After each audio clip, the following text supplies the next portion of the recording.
I hope you don't get the sickness.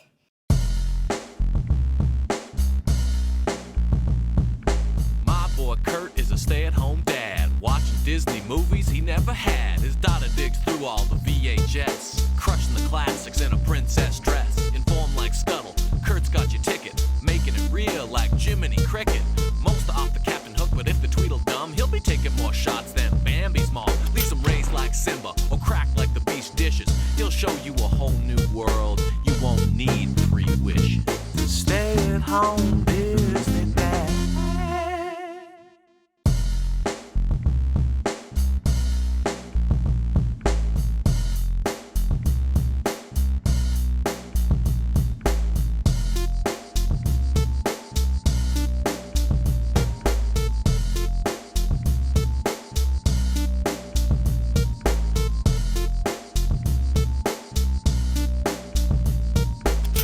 Every time another Winnie the Pooh movie pops up, I have to repeat myself. I don't get it. I don't get the appeal. Watching Winnie the Pooh is like watching paint dry.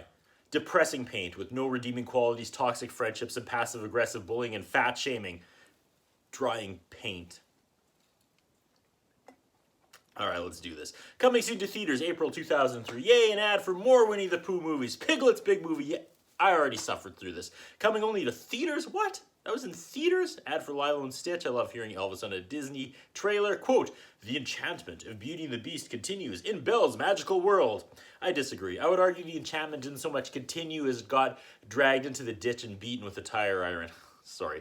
90 minutes of Pooh puts me in a bad mood. It takes me days to just scrape Pooh from my eyes and brain. Ad for 101 Dalmatians 2, Patch's London Adventure. Now we're talking. Better than the original.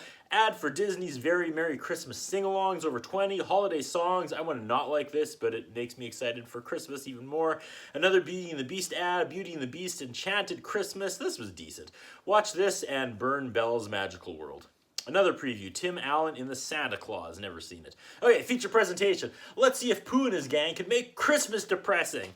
Like, that's quite the challenge, but I know the 100 Acre Woods gang are up for it. Ruining Christmas must have been like the ultimate challenge for the writers. Sure, you made summer and fall and school and winter and helping people and friendship lame, but I bet you can't ruin Christmas.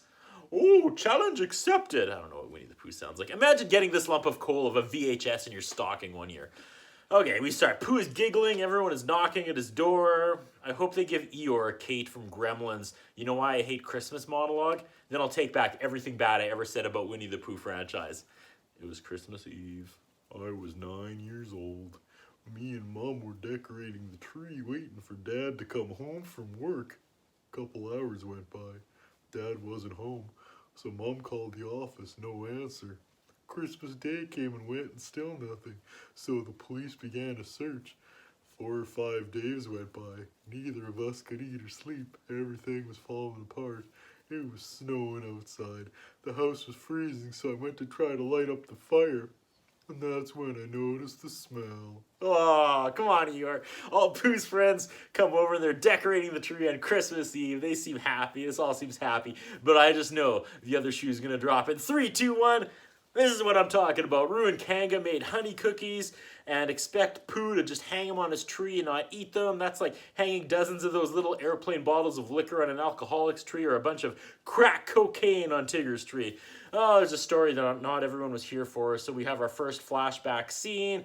It's gonna be one of those movies. Okay, they're all outdoors in winter, and being Canadian, I love these moments in US cartoons. Pooh wearing a toque, jacket, mitts, and no pants. Christopher Robin wears no toque. If it's cold enough for mitts, your ears are gonna freeze people. I don't know. It's distracting. Like, being cold is all us Canadians have, okay? And any US movie company should have at least one Canadian on standby to run these scenes past. You know, like you have war historians when you make a period piece, right? Whenever there's a scene where people are cold and outside in the snow, you gotta have a Canadian on set.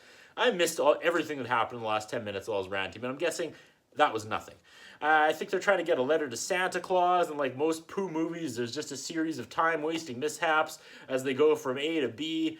I looked up, and Pooh had a balloon in a net and was floating above the snow and fell.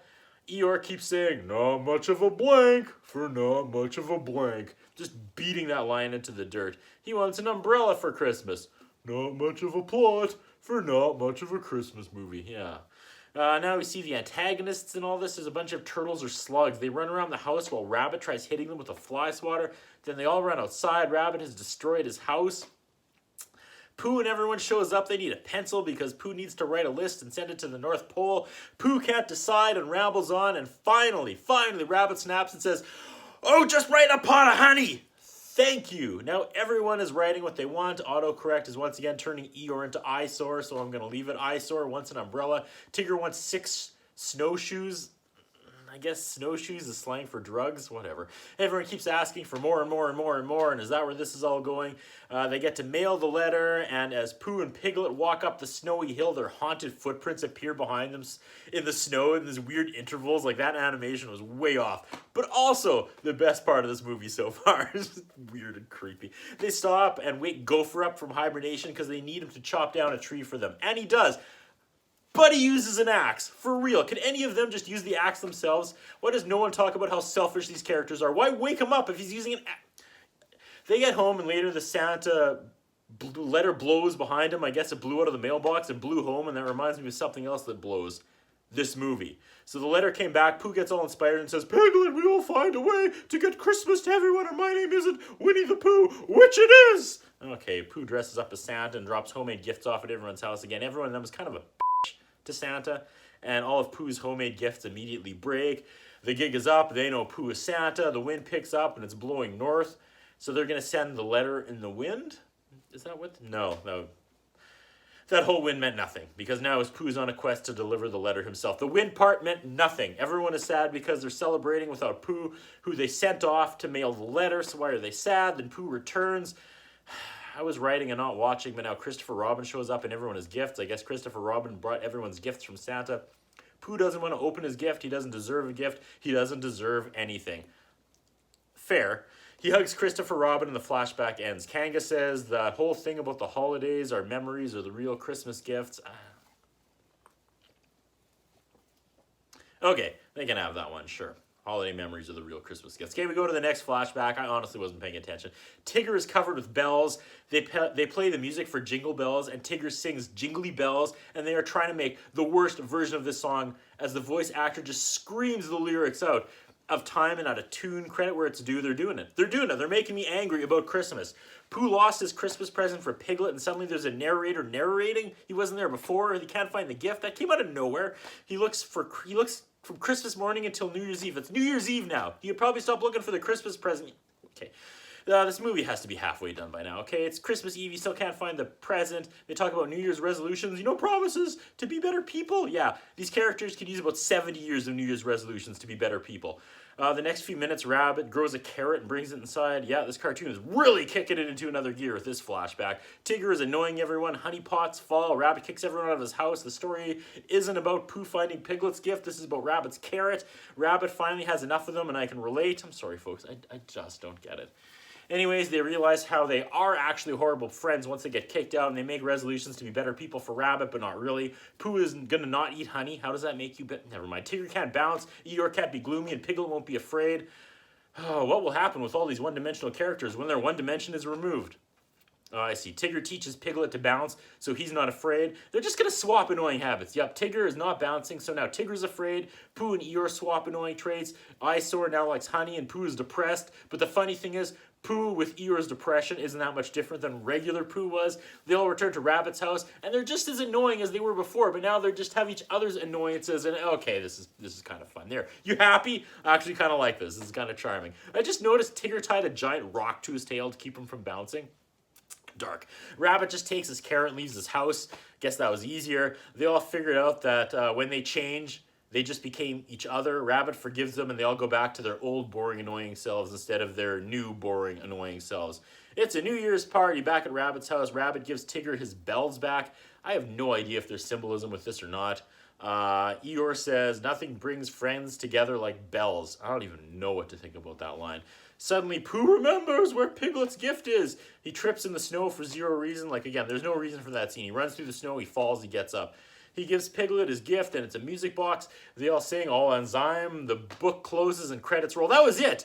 They kind of sing the Winnie the Pooh song in the New Year's Eve song tune, Pooh floats by in the credits. It says, "Did someone say honey? Mercifully, it's over." I don't know, folks. I just don't know who's into this. Released 2002, Disney. I'm at a loss for words. I mean, why shoehorn this bland group into a Christmas story? You know, I love Christmas. I truly think it's a magical time of year for many reasons, and Winnie the Pooh and his pals are not the ones to either help you discover or help you remember that. Why couldn't they have taken this group of characters and let them loose on a holiday that's more fitting with their vibe, like Good Friday? Eeyore could tell the story, "Then Pontius Pilate washed his hands of it and let Jesus be executed. They pounded the nails through his hands and feet." Isn't that more of the vibe the Winnie the Pooh fans expect? I mean, they could have used Christmas as an excuse to make them all thankful and get along and be better people, but no, Eeyore is still an unreasonable downer at every turn. And I know, yes, he represents depression, and that's fine, but riddle me this. When you're depressed, what are your thoughts about the Christmas season? Exactly. They should make a new movie where Winnie the Pooh cries about the staggering extinction of the honeybee. Think about how much fun that would be. Pooh could be all, "Oh, Christopher Robin, the thing I love most in the world is rapidly deteriorating at an alarming pace because a number of ecological reasons and human disdain." You know, that sounds like a good adventure for Pooh and his friends, you know? Winnie the Pooh franchise can crap on everything at once, but nah-uh. I won't let them crap on Christmas. Christmas is a celebration of giving, and these characters only take. So no, my little Winnipeg friend, you don't get Christmas. Yeah! That's what I think about. What do you think? What we have is a concern about Curtis Anderson. His interviewing style is not the best.